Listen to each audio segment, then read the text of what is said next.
I just want to look. Okay. Today I'm going to tell you guys how a Taylor Swift documentary, a beauty blogger on YouTube, and a movie completely changed my life. For the past 10 years, or over the course of the past 10 years, I started a nonprofit that gave beds to kids. I started a for-profit pillow company to fund the nonprofit. And now I'm on my third venture, Ripple. And today I'm going to tell you how all of that started. The Taylor Swift documentary and the beauty bloggers, let's start there. It wasn't necessarily what they were doing. It was the fact that they were the same age as me and they were already creating this life that they were extremely excited about and honestly building a legacy, which at that age I probably didn't know what the word legacy meant, but I knew they were doing something that excited them, that they were passionate about, and I had never felt that before. So something about seeing those people do that was the thing that first sparked the idea that there was more for me. There was something else I wanted to do with my life. So then I went to see the movie The Blind Side, and the Blind Side movie showed me what that thing was for that particular season in my life. And that was to start a nonprofit that provided beds to kids that were in need. And how that even came to be is if you've seen the movie, then you probably know exactly which scene sparked this. But there's a scene in the movie where a family adopts Michael Orr, who's now in the NFL and all of those great things. They adopt him, they fix a room for him. When they show him the room, they're all so excited, and he says, "I've never had one of these before." They thought, "What, a room?" And he said, "No, a bed." So that was the thing that, honestly, hearing that blew my mind. I've heard of so many issues and causes and different things at that point in my life, but for some reason, hearing that sentence just threw me for a loop. And it was all I could think about was, wait, is there kids that don't have beds in my area? And it consumed my thoughts. So I did the only thing that I knew to do at the time, and that was ask. I just told anybody that would listen to me, like, hey, I have this idea. Is there kids in our area that don't have beds? Would there be a way that we could raise money to give them beds? That was basically my conversation with anybody that would listen, until finally I got in touch with a social worker that I go to church with and still love her. She's awesome. And she told me, yes, that's a huge problem. And it's something that we struggle with as social workers and Department of Children's Services. And all this is providing beds to kids that are sleeping on the floor. So that's when I was like, okay, that thought was not on accident. Going to that movie wasn't an accident. Feeling inspired by those YouTubers and documentaries was not an accident. That was preparing me and opening me up so that when the opportunity for me to do more came, I would be ready, or that I would already be wondering and curious enough to pursue it.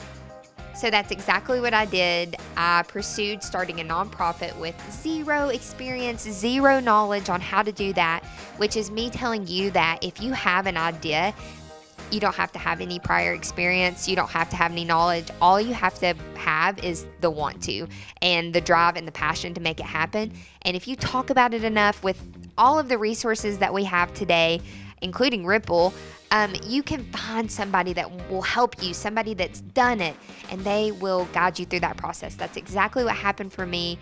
I was surrounded by people that were willing to listen to me. I told them this dream I had to start this organization, and they helped me make it happen. And I learned so much, gave away hundreds of beds through that, and it was an incredible experience. And yeah, I mean, I wouldn't trade any of that for anything. Even the hard times of me being like, I have no idea how to do this. I feel so inadequate. I'm too young. Those are all doubts that came in my head, but I knew I was so excited and felt it so strongly that that was for me, that I pushed through. And you can do that too. 100% you can do it, whatever it is. The second thing, once I got up to my eyeballs in beds for kids, I started to realize it was extremely hard to raise money. Writing grants was like the worst thing you could possibly have to do. It was terrible. Hated it. So I'm like, what am I going to do to raise money to keep giving these beds? That was when social entrepreneurship was hitting the scene. I'm recording away. So that's when that was hitting the scene. The father of social entrepreneurship in my book is Blake Mycoskie, who founded Tom's Shoes. About the time that I was having this idea of like, maybe I can start a business to fund the nonprofit, he released a book called Start Something That Matters, which was just a group of stories of people my age that were starting things that mattered and made a difference in the world through business. So I was like, I'm going to read this book, and I'm sure I can do exactly what these people are doing. And that's what I did. I read the book, and I thought, okay, I'm going to start a pillow company. We'll sell the pillows. We'll get more beds. I was back in the same position I was at the beginning of Beds for Kids, with no idea how to start an actual business, but thanks to Google, thanks to friends, thanks to people listening to me, once again, I figured it out.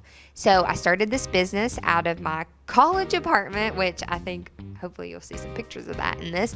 And it was crazy. I had to learn to sew.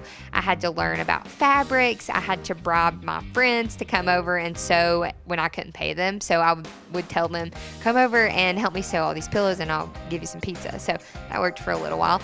But it got to the point to where I had a day job that I was calling into because I had all of these pillow orders, and I thought, okay, we're on to something here. People are ordering these, they love them, and we're raising money. The pillow company that I called Throw was growing like crazy out of my college apartment, but I knew there was only so much I was going to be able to do on my own, and that's when I got connected to my first business mentor, who was awesome, exactly what I needed. She had been there and done many similar things and taken them way further, so naturally she knew what to tell me to do. And over the course of 2-3 years working with her, Throw became my full-time thing. We had tons of partnerships with some really cool businesses and other organizations. Our pillows were being sold in West Elm, which was huge for me. Boutiques, online. It was amazing. I loved every second of it, learned so much. Never ever thought that I was the kind of person that could do something like that or start something like that and have it actually succeed. So I will say this until forever, because there is absolutely nothing any different or special about me that you don't have, whoever you are watching this. So if I can do these things, start the nonprofit, start the business, I'm not telling you this stuff to make it sound like I'm awesome. I'm telling you this stuff saying like, you can do it. Whatever that thing is, if I can do it, you can totally do it. And yeah, and having the mentor at that point was the ultimate game changer for me. Laura, my mentor, she stepped in and filled in all of my weak areas. She helped me find a manufacturing partner. She helped me with packaging, sales strategy. A mentor, a good mentor like her, that's what they do. They step in, take your idea and your passion, and fill in the areas that they can see that you're weak in, and take those from you and help you expand your business or your idea. So after 3 years of full-time business ownership in Atlanta, I started to experience burnout, which this video, we don't have time to do justice on how crazy that was, so I'll do a separate video on that at some point. But during that, I knew I had to make a really hard decision to walk away from Beds for Kids and from Throw, and the best option for me was to sell. And I did completely everything wrong in that process. Everything. Once again, another video will come about that because it's its whole own thing. But yes, I walked away from Beds for Kids and from Throw to get myself healthy, which was something I had completely ignored for 10 years, my own personal health through this. After a year and a half of getting myself back healthy physically and mentally, the longest year of my life, might I add, I thought, okay, I've squished down entrepreneurship long enough. It's still inside of me. I'm still feeling a new idea coming on. I feel a new idea coming on. And yeah, so I jumped back in. And that is when Ripple began. I knew that I was starting to get better and to feel like myself again when I could finally, without freaking out, reflect back on everything that had happened over the past 10 years with all of these ventures. And one thing kept coming into my brain, and that was, what would have happened to me if I hadn't had all of the mentors that I had at the different points?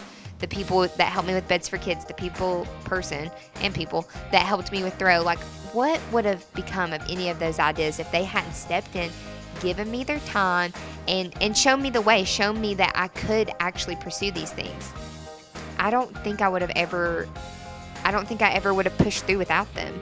And so that kept replaying in my mind, and how I was seeing all of these young students and young wannabe entrepreneurs coming to me, asking me questions like, how do you do this? How do you do that? And I thought, you know what?